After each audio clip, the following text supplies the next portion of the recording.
Kenapa hidup sekarang rasa mahal walaupun gaji naik? Ramai orang rasa pelik sekarang.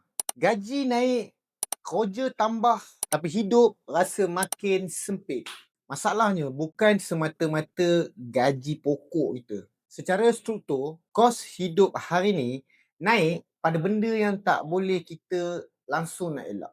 Sewa, makanan asas, pengangkutan kita. Benda ni bukan satu pilihan. Bila kos wajib naik, lebihan duit mula kecil.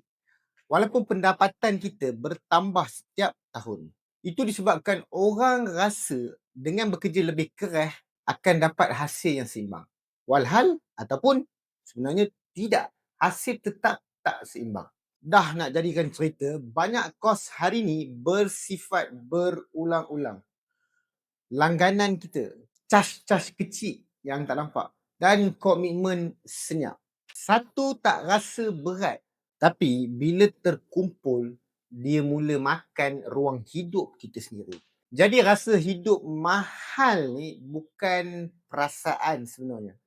Ini adalah disebabkan kesan sistem yang alihkan tekanan kepada individu. Tanpa ada nampak penjelasan dari mana benda ni datang, kita akan makin hari makin lama ditindas oleh sistem yang kita sendiri tak faham.